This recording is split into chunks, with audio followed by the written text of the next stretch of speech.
move on to news that's coming in now from Donetsk. I want to go across also to my guests who are joining us. But first, the news: the DPR representative office at the Joint Center for Control and Coordination that is talking about ceasefire regime released this video. It says the Ukrainian army fired 20 rockets from the Grad system and 10 152mm shells at the Kivitsky district of Donetsk, where residential areas are located. This has clearly become larger than life, and as we stay with those pictures, I also want to introduce our guests. A very good evening. We have Major General P.K. Sehgal, who's joining us now. Major General P.K. Sehgal, the large picture that we're trying to understand, is America instigating a protracted conflict? What is really happening? Because largely we are seeing this is becoming about Russia versus America.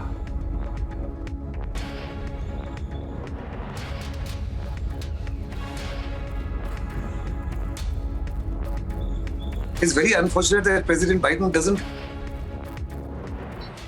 use the appropriate language. In fact, he's called his opposite number, Putin, as a butcher, and he's also said that he cannot continue to be in power.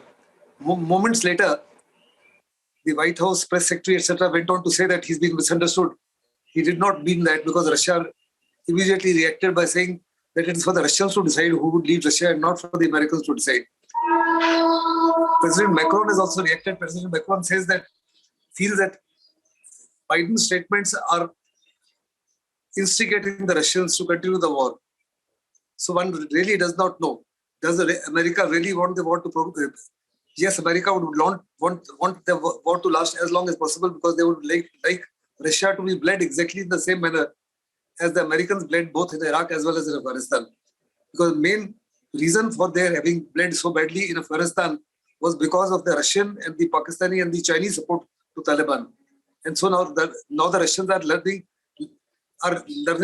what it means when they decide to bleed America. And America is using this opportunity to bleed Russia to the ultimate. And they are giving all sorts of financial aid, and they're giving all sorts of weapons to Ukrainians to continue the fight and continue to inflict damage and attrition on Russia in a very major manner.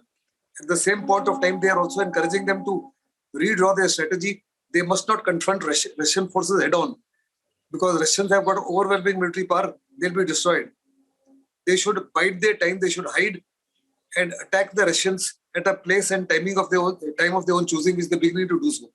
Particularly, the most vulnerable are the Russian supply columns and the Russian tanks, etc., and the Bakhtaband Gadiyan, which have got off the road and they got stuck in the mud there.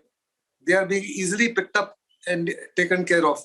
They're also instigating the Ukrainians to get onto an insurgency or a guerrilla warfare. And in guerrilla or insurgency warfare, the Russians would not be able to defeat or achieve any of their war aims. Initially, they failed to achieve any of their war aims. Politically, Putin has lost the war. Diplomatically, he's on the back foot. Economically, Russian economy is beginning to be affected in a very major way with the sanctions already in place. And militarily, there doesn't seem to be a major victory. So they're saying that the first phase of the operation is over. Yes, there are 4 things that they've been able to achieve. They've decimated the Ukrainian Air Force. That's a fact of life.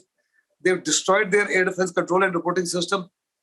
They've deprived the use of Azov Sea and Baltic Sea to the Ukrainian Navy. In other words, the Ukrainian Navy is almost neutralized. So these are the major achievements they've been able to achieve. Plus, they've been able to carry out a certain amount of Donetsk. They made major advances in Donetsk area and Luhansk area, but Mariupol and Kherson continue to hold out against the Russians. They've yet not been able to establish a land corridor from Russia through Kherson, Mariupol onto Crimea. And unfortunately for the that's right.